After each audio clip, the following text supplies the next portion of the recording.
Hi, it's me again with CorelDraw tips and tricks, and I just use the same map, but I use different buttons for scrolling in and out with the mouse wheel. But I started thinking while that video was loading, how can you select an item that's in a group? And this isn't even a complex map that I draw, but I've got it perfect. I don't want to move anything. I don't want to ungroup it. I don't want to take the chance. So if you look, it's 57 objects on this map.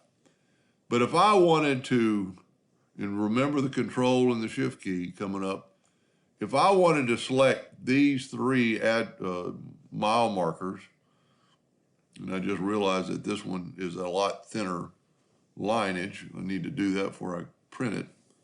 But if you will hold down the control button, you can select that item.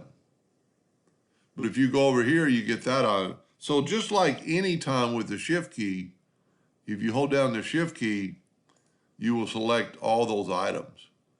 And let's say there's still a font and we want to change it from Arial to Times New Romans, you changed all three just like that. And it's still a group, it's still 57 objects, and you cannot do anything with it because it's all one group. But with the control button, you can break off that. And then with the shift key, you can select more than one. So look, I can't select it because I'm hovering over it, but if I hold down the control button and select it, I can select it. I can select that. Now look at that, it's Times New Roman. I'm gonna hold down the shift key and it's saying Arial because it's actually changed it back. But if I wanted to make it Times New Romans, that's all I have to do right there. And it's still a group. Anyway, hope that helped just a little bit. And thank you for watching.